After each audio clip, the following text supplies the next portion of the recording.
Oh, Sarge. What? You know we were talking about Hughes yesterday? You were? Yeah, we know he's dead, don't we? Heart attack. A heart attack, yeah. Well? Well, what? Alright, so he died of a heart attack. Shortly after having the living daylights beaten out of him outside a club. Goodbye. They never caught him. But the local police tell me they reckon there was a contract out on it. Well, a stroke like that, never short of a few enemies. Yes, sir.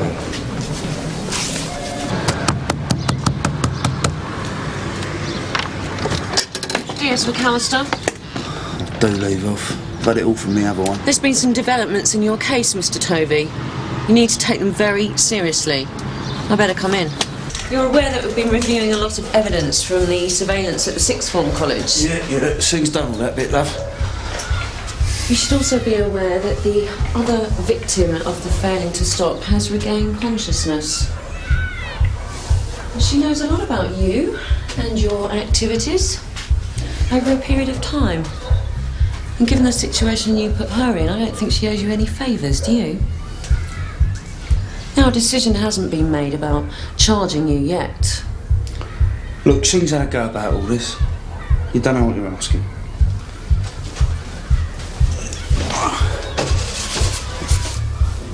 I don't want to know about your supplier. I want to know about the attack. Well, you got someone for that. Yeah, we got Brett Sadler, and he says he did it off his own back because you crossed him up over a drugs deal. I never crossed him up over nothing. He doesn't get involved in deals.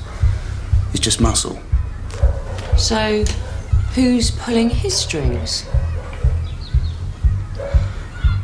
This gets me off the hook, right? Yeah? You walk. Scout's honour. David Swain. He's new to the area. He's got some line to a big load of ease from some factory up north. Wants to take over the whole territory. So you're saying Swain contracted Sadler to hit you? Common knowledge. If it's common knowledge, how come we didn't hear about it? Well, because Swain is seriously bad news. No one wants to cross him. And I never told you this. Yeah. Well, hang about, I'm in a clear now, right? No further action.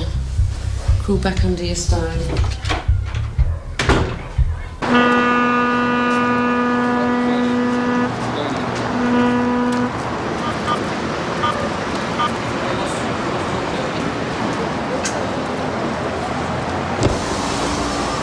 What's the panic, sweetheart? You can't even keep up your car payments. Hey! You're a lucky man whose worst enemy dies of a heart attack. But that turns out somebody was paid to kick him senseless. Yeah, well...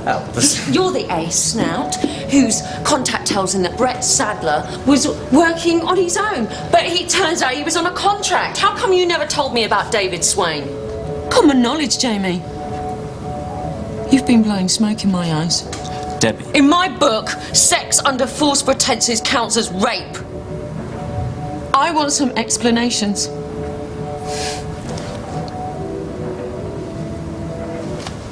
Give me a chance, Debs. I know I don't come out well in this, but I care about what you think. Go on. I've got this business plan, and I think I can make it work. But where do I go for capital? So, there's these people that I knew through Arden and Hobbs who had the money and weren't afraid of a punt. Villains. Yes. And that's where David Swain comes in. Yes. It was Swain who bankrolled me to get the company started. To launder his drug money. Well, I never asked him questions like that. I don't suppose you did. Bloody hell, Jamie. Look, how much drug money do you think flows through the respectable institutions of the financial district of the City of London in a year? Billions. That is not my problem. I haven't been screwing a financial institution. How does Hughes come into this? I thought Hughes had given up on me. A lot of the time these guys forget you when you're out of sight. Then someone told me he was still after me, so I put out a bit of money for protection. So you put the contract on Hughes? Just to warn him off. When he died, the guys who did it stung me for a shed load more money. Money that was supposed to be going into the business. Swain's money? Yeah. Out of the frying pan and into the fire. Then, Swain told me there was a way I could wipe off the debt and still keep the business going. He needed the Toby business cleared away. Sadler got a bum to carry the can. And you said, I know this dumb DS. She'll be desperate for a good seeing to. I can feed the story through her. Oh, come on, Debs. You know me. You know what it's like between us. It wasn't like that at all. You come anywhere near me, and I'll nick you right now. All right. I used our relationship. So did you. We're like that. It's why we're an item.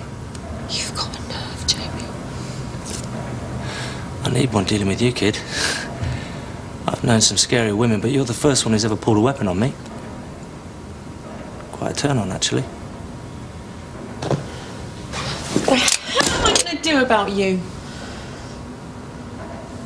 I meant what I said last night. About us being partners. Maybe you could keep me on the straight and narrow. You could see it as sort of a challenge.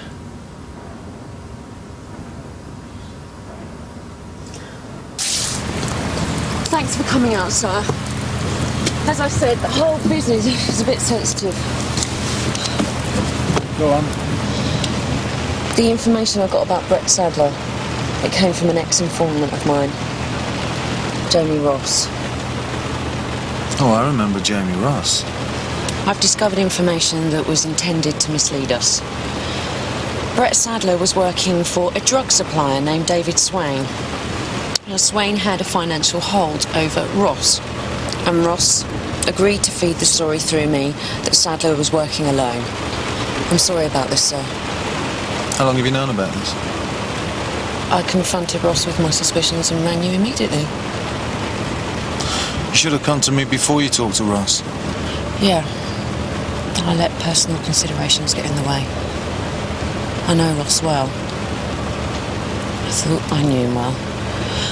I trusted him, so I wanted to front things up right away. You've given Ross a chance to warn Swain. No, he won't be doing that. He's under the impression that we're willing to keep Swain out of it. Oh, really?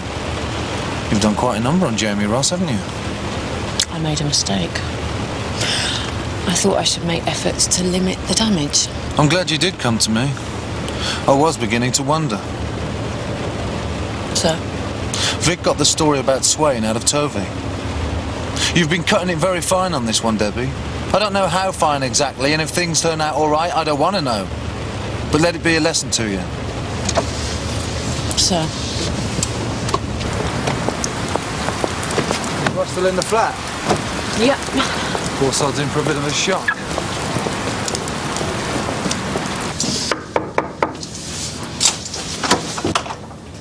Hello, Jamie. I hear you've been having us over backwards.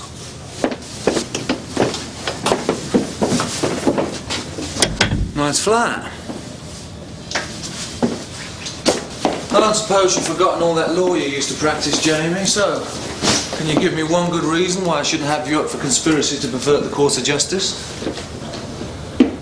I don't think that would be in the public interest. What I really mean is, I don't think that'd be in the interests of the police. Things would be said in court that would be very embarrassing. A certain officer would be seen to have compromised herself. Well, she'd just have to take her lumps, wouldn't she? But that wouldn't stop me from doing you. Not for 1 second. Well, we wouldn't be talking like this if there wasn't some kind of deal on the table. You know how it works, Jamie. The offer has to come from you.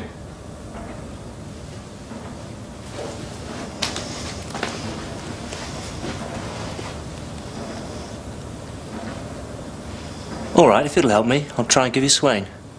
That's the spirit. But this time I'll be wearing the wire, and I'll do it on my own. No cock-ups, no stitch-ups.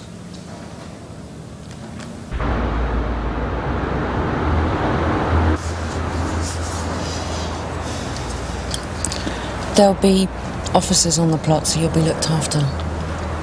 Just like last time. Debbie McAllister. Understood, Paul. They want a voice check?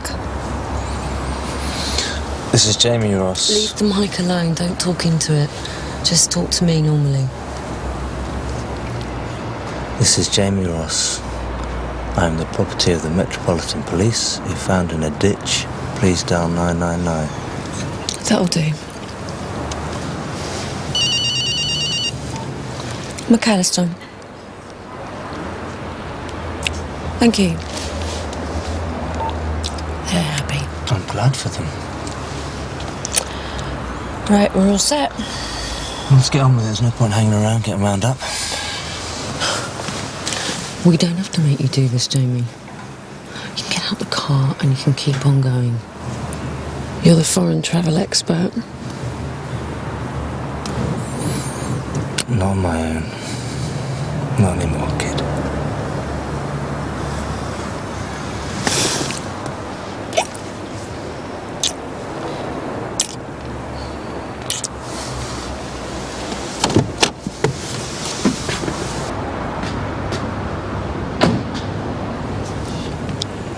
How does it go? The fundamental things don't change as time goes by.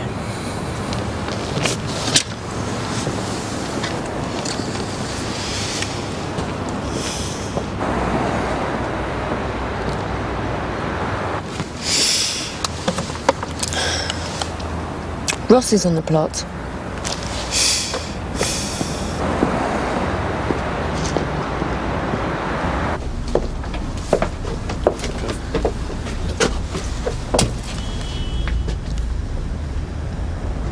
He's here, Gov. Got him, Debbie. Thanks for making time to see me. No problem. I like to keep track of my investments. That way I can nip any trouble in the bud. Sure. Anything? It wasn't really that side of things I was concerned about, actually. Not that side of things. I want to talk to you about Sadler. Bottom line is, I still need to know Let's get him out. if he does come across, what will he Let say? it run. Maybe Swain's just cautious by nature. Anyway, he can't hurt Ross. We got him well covered. Monday? This is a washout. Well, I've got a whole brochure full of fun-packed holidays you could take. Right. Looks like it's all over. I hope it was worth it.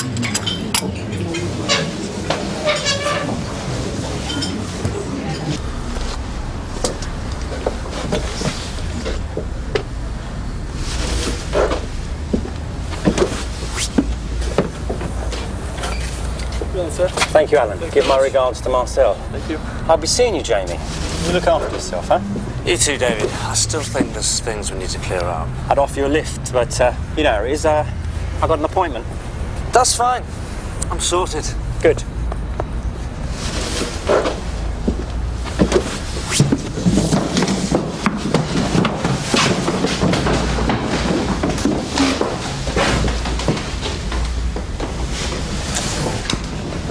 Oh, well. Win some, lose some.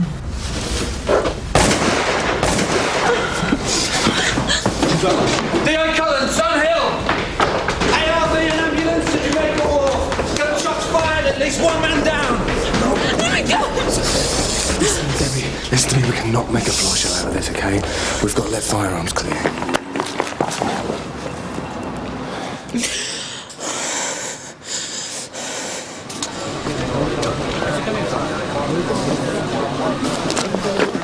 Yeah, up on the balcony, we found 2 spent rifle cartridges. Matey was long gone. Professional sort of setup. Yeah, that figures. Well, it's Amip's case now. What's it all in aid of? Gang-related. Honest citizens are safe in their beds.